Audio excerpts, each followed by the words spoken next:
고립의 복음 11번째 시간입니다. 계획은 꺾여도 개입은 남는다라는 제목으로 하나님 말씀 증거하겠습니다. 다니엘서 10장, 11장, 12장은 다니엘이 보았던 마지막 환상을 구체적으로 보여주고 있다 말씀을 드렸습니다. 지난주 10장에서는 기도하면 영적으로 어떻게 움직이는지 영적인 뒷무대에서 벌어지는 일들을 보여줬었습니다. 이제 11장부터는 실제적으로 다니엘이 본 환상을 이야기하고 있는데 남방왕과 북방왕이 싸우게 될 것이다. 그러면서 다른 환상과는 다르게 구체적으로 어떤 왕이 누구랑 칠 거고 누구랑 결혼하게 될 거고 누가 죽게 될 거고 어떻게 될 거고 다시 뒤로 빠졌다가 다시 공격하게 될 거고 아주 구체적인 내용으로 역사가 이렇게 진행될 것이다 이야기하고 있습니다. 이 본문을 두고 많은 사람들이 이 성경은 사기이다, 이 성경은 후대에 기록됐다 이야기했습니다. 왜 그렇습니까? 이런 일들을 절대 예측으로 되지 않는다는 거예요. 이것은 이 모든 역사가 일어난 후에 후대 역사가가 이것을 기록한 것이다 이렇게 말하지만 오늘 성경이 보여주고 있는 것은 이것은 이 일이 일어나기 전에 이것이 다니엘에게 환상으로 보여졌다는 것입니다. 그러면 이렇게 구체적인 일들을 하나님께서 사람의 이런 모든 계획들을 보여주시면서 다니엘에게 무엇을 말씀하시고 싶으신가? 사람의 계획 속에서 일하시는 하나님, 사람이 어떤 선택을 하고 어떤 결정과 지략을 짜면서 전쟁을 하고 다툼을 벌이는 상황 속에서 사람의 계획 속에 하나님은 어떻게 개입하셔서 자신의 뜻을 성취하시는가? 그 신비를 보여주기 위해서 이렇게 구체적인 사람의 계획을 나열하고 있다는 것입니다. 저와 여러분도 마찬가지입니다. 오늘 한 주간 계획 세우면서 사셨습니다. 우리 가정에 계획이 있습니다. 근데 계획이 꺾이기도 하고 성취되기도 합니다. 근데 이 계획이 성취되고 꺾이는 과정 속에서 도대체 하나님은 어떤 방식으로 우리의 삶에 개입하시고 하나님의 뜻을 이루시는지 사람의 계획과 관련된 하나님의 일하심을 살피는 시간 갖도록 하겠습니다. 세 가지로 나눠서 살피겠습니다. 첫째로 사람의 계획, 둘째로 사람의 반응, 셋째로 사람 뒤에 사람, 이 세 가지로 나눠서 살피겠습니다. 첫째로 살필 것은 사람의 계획입니다. 오늘 본문은 말씀드렸죠. 바사 제국, 페르시아 제국, 그리고 그 다음에 알렉산더 헬라 제국 이후에 나라가 나뉘게 될 것이다. 알렉산더 이후에 세계사적으로도 보면 알렉산더는 컸지만 그 이후에 나라가 분열돼서 나뉘기 시작했거든요. 그렇게 되기 시작할 것이다 이야기합니다. 3절과 4절 한번 보십시오. 장차 한 능력 있는 왕, 알렉산더예요. 왕이 일어나서 큰 권세로 다스리며 자기 마음대로 행하리라. 그러나 그가 강성할 때에 그의 나라가 갈라져 천하 사방에 나뉘을 것이나 그의 자손에게로 돌아가지도 아니할 것이요 또 자기가 주장하던 권세대로도 되지 아니하리니 이는 그 나라가 뽑혀서 그 외에 다른 사람들에게로 돌아갈 것임이라. 우리는 다 세계사적으로 알고 있습니다. 알렉산더는 사후에 마음대로 못했다는 거예요. 이 거대한 제국이 4개로 쪼개져서 분열되기 시작했다는 것입니다. 이게 본문의 기본 세팅이고 그 다음 이야기가 오늘 본문의 주제인데 이 세밀한 왕들의 역사 중에 하나님 나라와 관련된 관련된 역사가 있었다는 거예요. 그 4제국 중에 2제국이 있었는데 그것이 남방왕과 북방왕이다 이야기합니다. 남방왕은 도대체 어디고 북방왕은 어디입니까? 남방왕은 이 프톨레미라는 지금의 이집트 지역이고 이 북방왕은 셀류커스라는 지금의 시리아 지역입니다. 느낌을 왜 도대체 이 얘기를 쓰는지 알기 위해서 지도를 한번 보여주시면 알게 될 거예요. 한번 보여주십시오. 지금 가운데가 예루살렘입니다. 그런데 남방왕이다. 그것이 왼쪽 아래에 보이십니까? 프톨레믹 엠파이어 써있죠. 여기가 이집트 지역이에요. 이 프톨레믹 엠파이어, 이곳이 알렉산더가 사후에 제국이 나누어진 곳 중에 성경이 말하는 남방왕, 여기를 말하는 거고 북방왕은 어디입니까? 셀류커스라고 써있죠. 이 제국, 4개 중에 또 하나의 제국이 이 셀류커스예요. 그러니까 이게 북방왕입니다. 남방왕과 북방왕이 싸우게 될 것이다. 그럼 지리적으로 이해가 되십니까? 그 가운데에 어디가 있습니까? 그 가운데 예루살렘이 있고 그 가운데 이스라엘 백성들이 있는 거예요. 그러니까 남북이 싸우다 보니까 얼마나 피 터지게 핍박을 받고 어려워졌는지 이 얘기를 지금 쓰고 있다. 이게 지금 세계사적인 이야기고 예언이 되고 있다는 것입니다. 이 계획을 왜 이렇게 자세하게 말하냐? 오늘 초등부도 있는데 정현이 역사 공부 열심히 해, 선민이 서우 역사 공부 열심히 해, 역사 몇 점 맞았어, 이런 얘기 하려고 지금 성경이 그런 얘기를 하는 것입니까? 성경은 역사적인 이야기를 다루지만 역사책은 아니죠. 그럼 도대체 왜 이것을 보여주시는가? 그것이 오늘 처음에 말씀드렸던 제목과 같습니다. 인간의 계획을 보여주시면서 인간의 계획은 다 꺾이기 시작한다는 거예요. 그런데 이 인간의 계획 속에서 하나님의 개입하심이 드러나게 된다. 이것을 자세히 보여주기 위해서 이 역사를 보여주고 있다는 것입니다. 가수 양희은 씨 아시죠? 뭐 52년생이 되신다고 하는데 가수 양희은 씨가 자신의 에세이에서 한 얘기입니다. 노년에 맨날 사람들 만나면 어디가 아프다, 자녀가 어떻게 됐다, 무슨 검사 받으러 다닌다, 뭐 이런 이야기를 하는데 내가 노년에 은퇴하고 나면 무슨 일을 해야 되나 뭐 너무 이제 막막한 거예요. 그래서 자신보다 선배인 라디오 방송에 가서 이 전유성 씨 아시죠? 전유성 선배에게 가서 선배님 제가 이제 라디오 그만두고 뭐 은퇴하면 무슨 일을 해야 될까요? 그랬더니 노년의 긴 시간 동안 어떤 계획을 세워야 될까요? 물어봤더니 전유성 씨가 대답했다는 거예요. 이게 사람의 계획에 대한 인간, 하나님을 믿지 않는 자의 생각입니다. 들어보십시오. 신이 인간을 하찮게 비웃는 빌미가 바로 사람의 계획이라잖아. 계획 세우지 말고 그냥 살아. 이게 그 양희은 씨한테 했던 전유성의 한마디였다는 거예요. 신이 비웃는 게 뭐냐? 사람의 계획이라는 거예요. 네가 계획을 세운다고? 한번 세워봐라. 그러니까 안 된다는 거죠. 이 믿지 않는 사람들도 이걸 안다는 것입니다. 계획 세우지 말고 그냥 살아. 오늘 사람의 계획이 얼마나 허망한지 하나님을 믿지 않는 자들도 이렇게 알고 있다는 것입니다. 오늘 성경은 인간의 계획에 모든 것을 하나님이 간섭하신다 이것을 보여주는데 오늘 도대체 뭐 읽으면서 혼란스럽지 않았습니까? 내가 지금 랩을 하고 있는 건지 내가 지금 뭐 이스라엘 말을 읽고 있는 건지 뭐 이랬는데 이 모든 것들이 역사적으로 이루어진 일이고 성취된 일이다. 그 샘플로 한 구절만 보면 되는데 인간의 역사를 구체적으로 예언했다는 거예요. 오늘 도표 하나를 보면서 6절을 한번 예로 보도록 하겠습니다. 한번 보여주십시오. 지금 표가 있죠. 제가 한번 6절을 읽으면서 한번 보겠습니다. 몇 해 후에 그들이 서로 단합하리니 곧 남방왕, 맨 위에 있지 않습니까? 이것이 이제 남방왕, 이집트에 있었던 필라델푸스 왕이었어요. 이 딸이 이게 베레니카라는 왕인 밑에 딸인데 이제 서로 우리 잘 지내보자 한 겁니다. 이 딸을 북방왕에게 가서 화친하리라 북방왕과 결혼을 했다는 것입니다. 그러나 그 공주의 힘이 쇠하고 그 왕은 서지도 못하며 권세가 없어질 뿐 아니라 그 공주와 그를 데리고 온 자와 그를 낳은 자와 그때 도와주던 자가 다 버림을 당하리라. 도대체 이게 무슨 말인가? 계속 띄워주십시오. 이 안티오쿠스라는 이 북방왕은 결혼한 사람이었습니다. 오른쪽에 보이십니까? 라오디케라는 아내가 이미 있는 사람이었어요. 그런데 이 국제 정세 때문에 정략 결혼을 또 한 거예요. 남방왕이 와가지고 야, 내 딸 줄 테니까 결혼을 그냥 해. 그래서 이전 여자를 버리고 새로 이렇게 그 결혼을 한 겁니다. 그런데 인간의 계획이 그대로 안 되라는 거예요. 다음 한번 보여주십시오. 무슨 일이 벌어지냐? 이 사람이 죽은 거예요. 프톨레미 2세가 죽은 거예요. 북방왕이 죽은 거예요. 그럼 뭐예요? 내가 화친하려고 한 건데 화친하려고 딸을 아내로 맞은 건데 아버지가 죽어버렸어요. 그러면 어떻게 하겠습니까? 야, 내가 너랑 결혼할 이유가 뭐가 있냐? 나 이제 너랑 안 살 거야. 이거 다시 옛날 여보 찾으러 간 거예요. 옛날 여보 찾으러. 그러니까 이 베레니카랑 이혼하고 다시 라오디케한테 간 겁니다. 그러면 여러분이 라오디케라고 생각해 보십시오. 어떤 마음이 들겠습니까? 이거 할 거 아니에요. 이 남자는 난 용서할 수 없다. 그래서 어떤 일이 벌어지냐? 그 다음 장면 보여주십시오. 이렇게 된 거예요. 독사를 하고 죽여버려가지고 이 위에 아버지는 죽었던 거고 이 여자 죽이고 자기 남편 죽이고 거기에서 태어나서 왕이 됐어야 될 아이까지 죽이는 일이 벌어졌다. 그러니까 6절이 이해가 되죠. 그 공주와 그를 데리고 온 자와 그를 낳은 자와 그때 도와주던 자가 다 버림을 당하리라. 역사적으로 어떻게 성취됐다는 것입니까? 독살하고 죽여버리면서 내가 이 정략 결혼을 하려고 했던 게 이렇게 다 꼬여간다. 이 얘기를 하고 있다는 것입니다. 그러니까 핵심은 무엇입니까? 와, 신기하다. 성경은 이렇게 구체적인 역사의 흐름들을 다 예언하고 있었구나. 이 신기한 게 오늘 주제의 핵심이 아니라 오늘 핵심은 오늘 제목이랑 똑같다는 것입니다. 계획은 꺾여도 하나님의 개입은 남는다. 오늘 성경이 구체적인 계획 속에서 보여주고 싶은 게 바로 이거라는 거예요.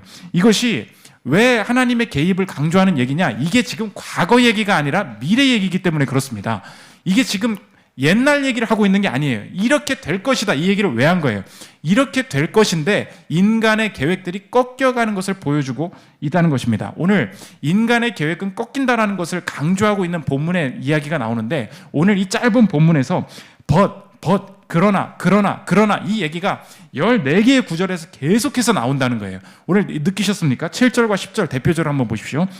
그러나 그 공주의 본 족속에서 난 자 중에 한 사람이 왕위를 이어 권세를 받아 쭉 나오죠. 10절 보십시오. 그러나 그의 아들들이 전쟁을 준비하고 심히 많은 군대를 모아서 물이 넘친같이 나올 것이며, 지금 계속해서 오늘 흐름이 무엇입니까? 그냥 기록하는 게 아니에요. 어떤 사람이 이렇게 하려고 했는데 그러나 독살당하고, 이렇게 하려고 했는데 그러나 또 군대가 쳐들어오고. 무슨 말입니까? 인간은 계획을 세우지만 계속해서 꺾이게 되고, 그 꺾이게 되는 순간이 하나님이 개입하시는 순간이 된다는 것입니다.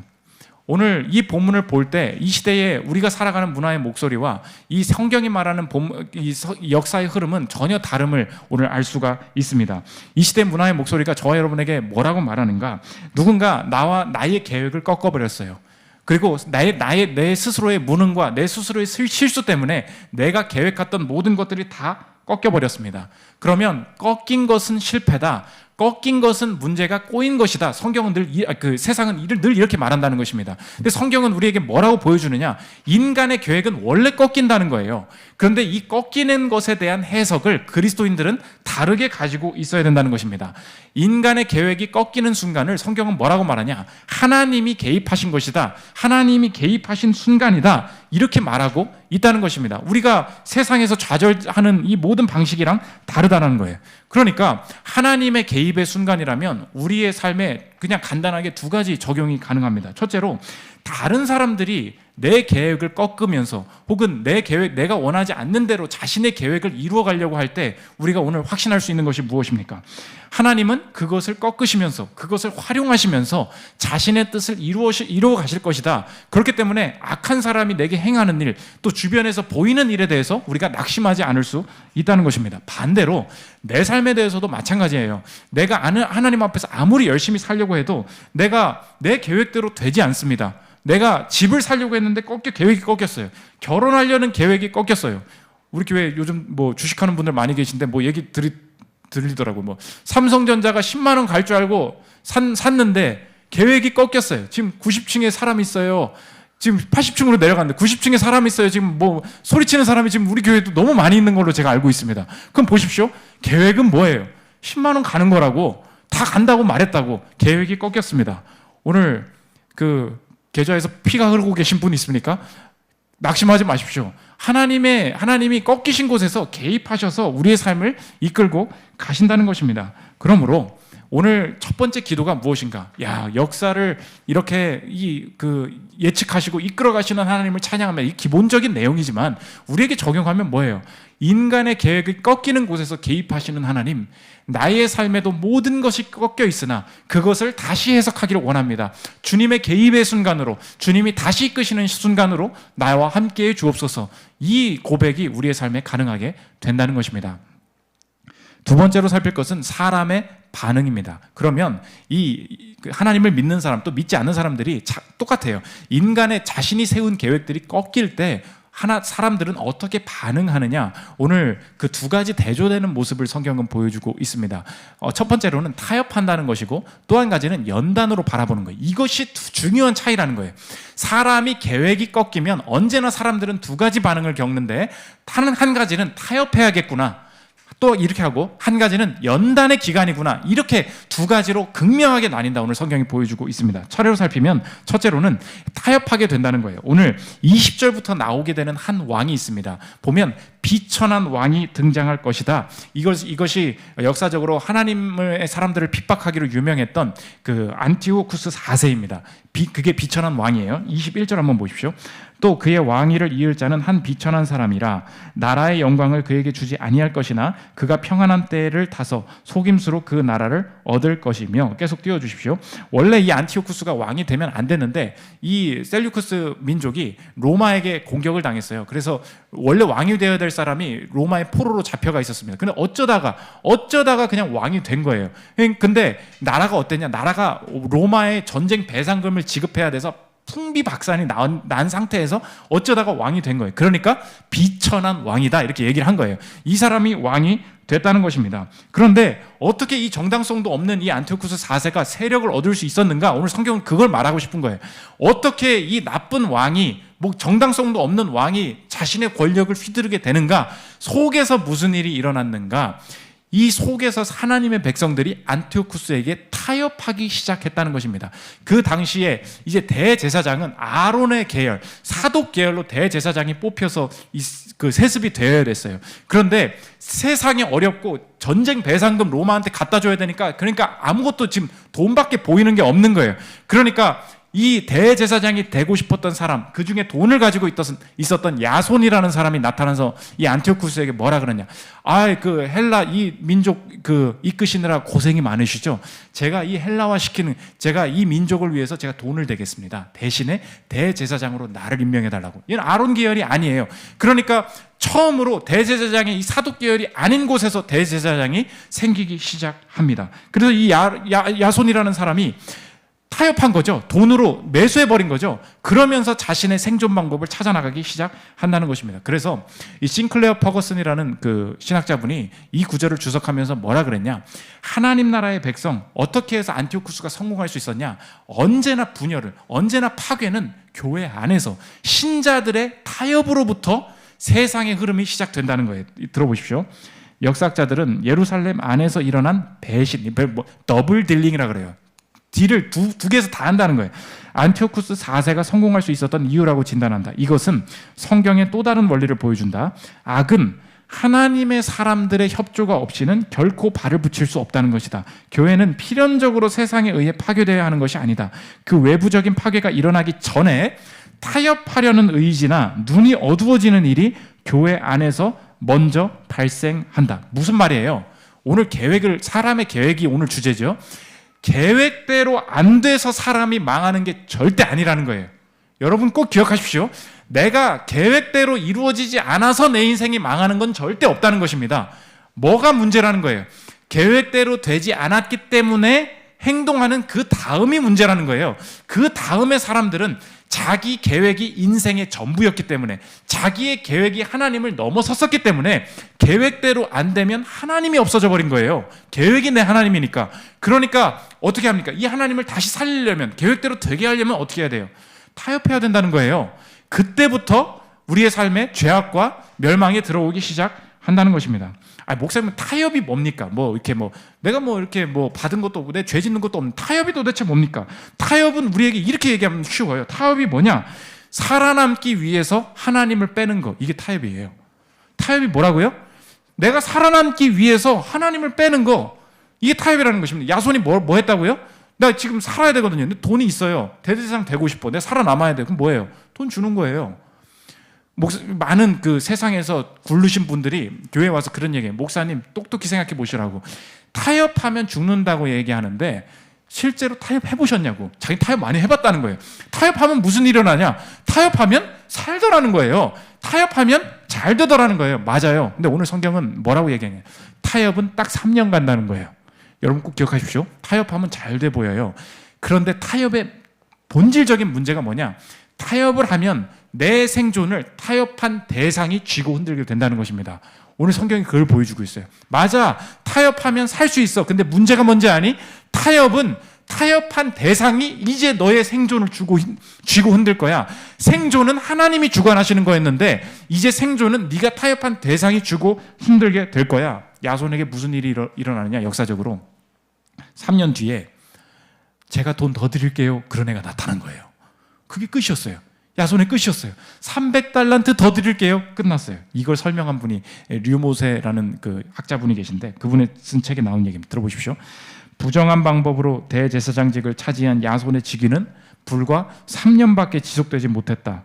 메넬라우스는 야손이 보낸 사절단 대표로 안디옥에 공물을 바치러 간 자리에서 왕이 만약 자신을 대제사장으로 임명해 준다면 야손이 바친 금액보다 300달란트의 돈을 더 바치겠다고 제안했다. 타협은 간단해요. 어떻게 지금 야손이 살았죠. 3년 동안 살았어요. 어떻게 무너졌습니까? 더 드릴게요. 내가 돈과 타협한 거 아닙니까? 그런데 돈이 어떻게 무너지냐? 나보다 더 주겠다는 사람이 있으면 나는 무너지게 된다는 것입니다. 이게 타협의 끝이에요. 여러분이 생존은 하나님께 달린 것이다. 이걸 신뢰하지 못하고 어느 순간 타협했습니다. 그 다음에 벌어지는 일이 뭔지 아십니까? 처음엔 평안해 보여요. 그런데 점점 내 인생의 미래를 쥐고 흔드는 그것이 바로 내가 타협한 대상, 그게 이제 나를 쥐고 흔들기 시작한다는 것입니다.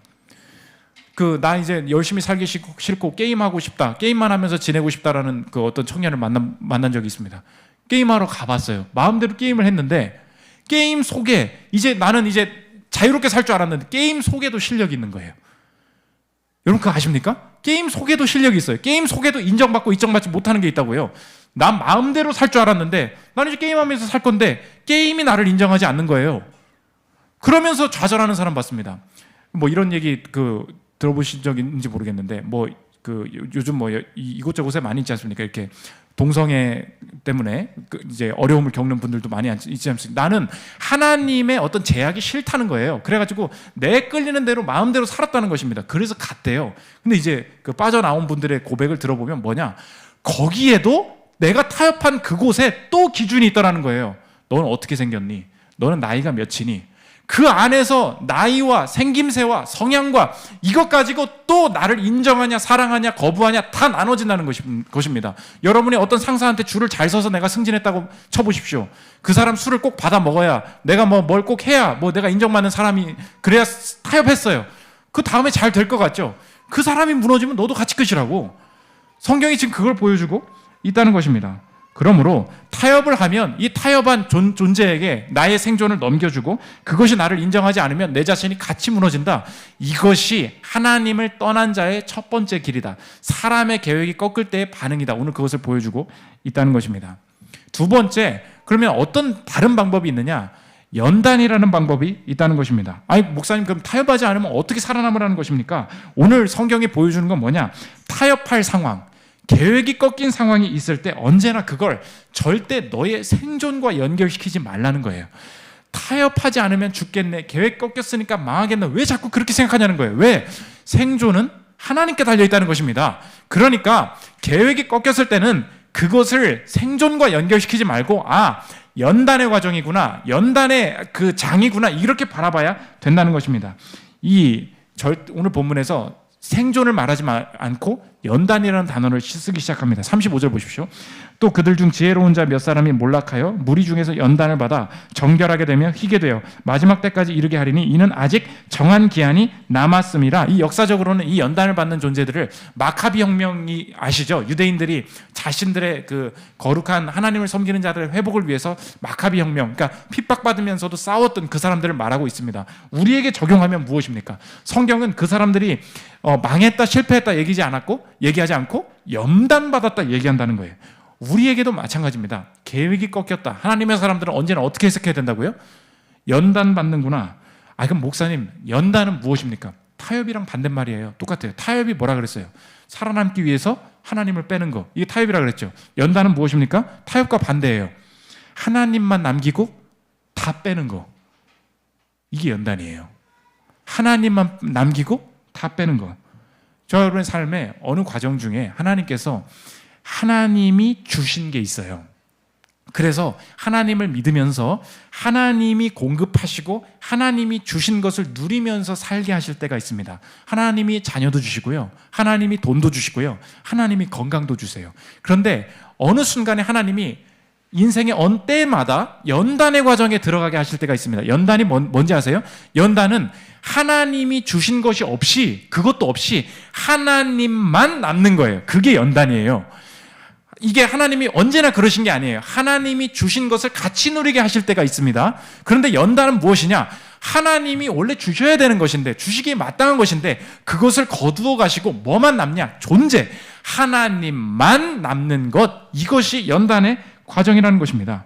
그때 하나님만 계셔도 충분히 살아남을 수 있군요, 그분만 신뢰하면 언제나 내 생존은 안전하군요 라는 것을 견고하게 깨닫게 만드시는 과정, 그것이 연단이라는 것입니다. 그래서 연단 중에는 돈도 가져가세요.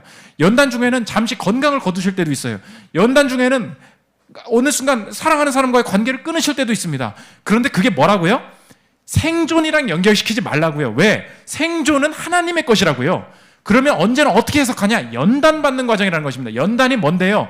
하나님만 있으면 됩니다. 하나님이 주신 것이 없어도 하나님만 있으면 됩니다. 철저하게 깨닫게 하신다는 것입니다. 박성현, 장현경 부부가 계십니다. 한 달란트라는 최근에 나온 책이 있는데 여러 나라에서 막 이스라엘에서 유학하고 미국 가서 신학 학장하고 엄청난 엘리트였어요. 그런데 공부도 잘했기 때문에 미국에서는 엘리트들은 미국에 남게 하기 위해서 영주권을 지급합니다. 그래서 내 퍼포먼스를 충분하게 인정을 받으면 영주권을 딱 지급해요. 커리어를 보니까 영주권 받기 충분한 거예요. 그래서 아유 나 이제 힘든 인생 미국에서 정착해서 살아야지 영주권을 신청을 했는데 이 두 분이 거절을 당한 거예요. 이 가정이 거절을 당해서 추방당할 위험에 생긴 것입니다. 아니 내 커리어를 왜 인정을 안 하는 거야? 그래서 탄원서를 쓰는데 이 문제를 어떻게 해결해야 될까? 그래서 갑자기 생각난 의원이 있었는데 옛날에 케네디 대통령의 형제였던 의원이 있는 거예요. 그 사람한테 보내면서 자신이 머리를 쓰기 시작합니다. 그 얘기예요. 들어보십시오. 엄청 웃긴 얘기예요. 탄원서를 작성하여 매사추세츠 상원의원은 에드워드 케네디에게 보내기로 했다. 상황이 그렇다 보니 내게는 내심 에드워드 케네디를 하나님보다 더 의지하는 마음이 생겼다. 그는 케네디 전 대통령의 형제고 그 당시 정치적 영향이 꽤 크기도 했으며 수많은 이민자의 체류 신분을 해결해준 상원의원이었기 때문이다. 여기까지는 뭐 그런가 보지 하잖아요. 그 다음에 코미디예요. 자, 다음 들어보십시오. 탄원서를 가지고 사무실에 도착하니 에드워드 케네디가 바로 전날 병원에 입원해서 탄원서를 검토하기 어려우며 병원에서 나오는 대로 검토하겠다는 약속을 받고 집으로 돌아왔다. 그런데 며칠 후 케네디 상원의원이 갑자기 뇌암에 걸려서 모든 공직을 내려놓는다는 뉴스를 접했다. 그 다음입니다. 정말 기가 막혔다. 한 달 후에는 신문 일면을 에드워드 케네디의 부고 소식이 장식하였다. 끈떨어진 연처럼 나의 실망이 더욱 커졌다. 사람을 하나님보다 더 의지했던 내 믿음의 결론이라는 생각이 들었다. 6일 동안 하루 8시간씩 성경을 통독하고 나니 신기한 마음이 들었다. 영주권이 거부된 것이 고난이 아니고 내 안에 성령의 기름 부으심이 없는 것, 예수님의 부재가 고난임이 느껴졌다. 이거 하나님이 대놓고 내가 필요한 걸 가져가시는 느낌이 들지 않았겠습니까? 여러분이 그렇게 느꼈죠? 가장 필요한 사람인데 갑자기 부고 뜨고 뇌암 걸려서 죽어버려. 하나님이 내가 날 가지고 장난치는 거 아니야? 이 연단의 과정을 통해서 하나님이 남편을 통해서 나중에 적당한 때 영주권을 얻게 하십니다. 이분이 영주권을 얻었을 때 무슨 생각이 들었을까요? 내 필요를 채우시는 분, 내 존재는 하나님이 주시는 것이 없어도 하나님만 있으면 살 수 있습니다. 그 견고한 믿음이 생기지 않았겠습니까? 이 모든 환경을 타협을 해서 내가 생존해야지. 이거 세상의 방법이라는 거예요. 생존은 하나님께 있으니 연단 속에서 하나님만 있으면 됩니다. 이것이 그리스도인들의 삶이 된다는 것입니다. 마지막 세 번째, 사람 뒤에 사람입니다. 36절부터 보면 이 종이 성경을 가지고 계신 분들은 꼭 체크를 해놓으십시오. 36절부터 또 왕이 나온다. 이 안티오쿠스 4세인가 보지 이런데 여기서부터 이제 문단이 바뀌는 거예요.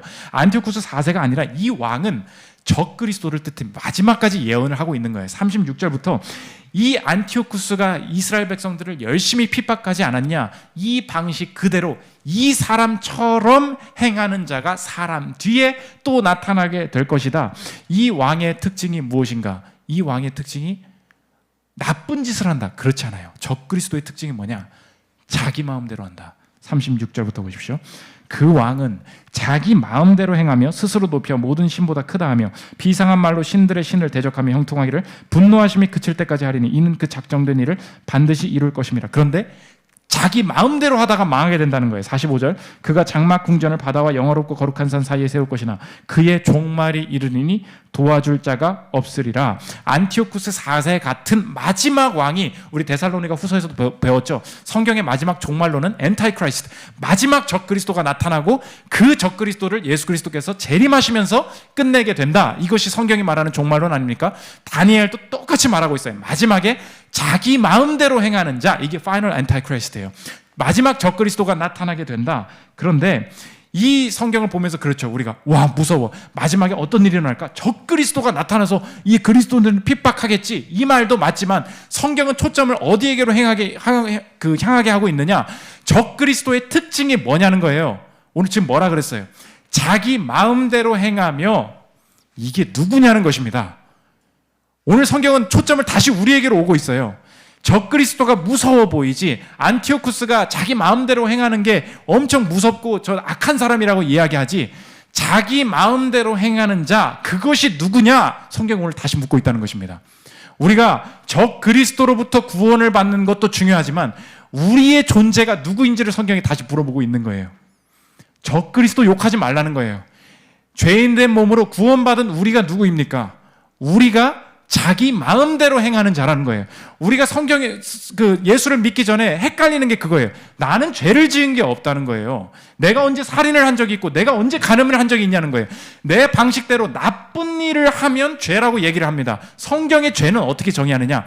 나쁜 행동을 한 게 죄가 아니고 자기 마음대로 행한 것, 자기 마음대로 성실히 행한 것, 자기 마음대로 성실히 돈 번 것, 하나님과 관계없이 자기 마음대로 열심히 계획을 세운 그것 자체가 하나님을 대적하는 죄인, 적그리스도의 모습이라는 것입니다.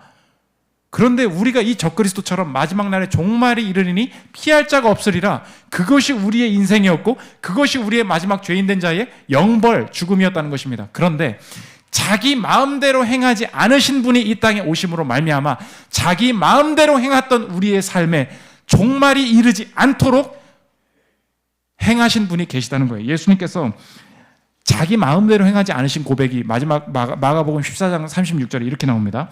이르시되 아빠 아버지여, 아버지께는 모든 것이 가능하오니 이 잔을 내게서 옮기시옵소서. 그러나 나의 원대로 마시옵고 아버지의 원대로 하옵소서 하시고, Thy will be done, 당신의 뜻이 이루어지기를 원합니다. 이것이 재림의 때에 똑같이 일어날 것이고, 이 고백을 같이 하는 성도들, 이 고백을 같이 하는 성도들이 예수의 재림 때에 같이 구원받게 될 것이다. 오늘 성경이 그 확신을 보여주고 있다는 것입니다. 이 예수님의 고백을 볼 때 우리도 확신할 수 있다는 거예요.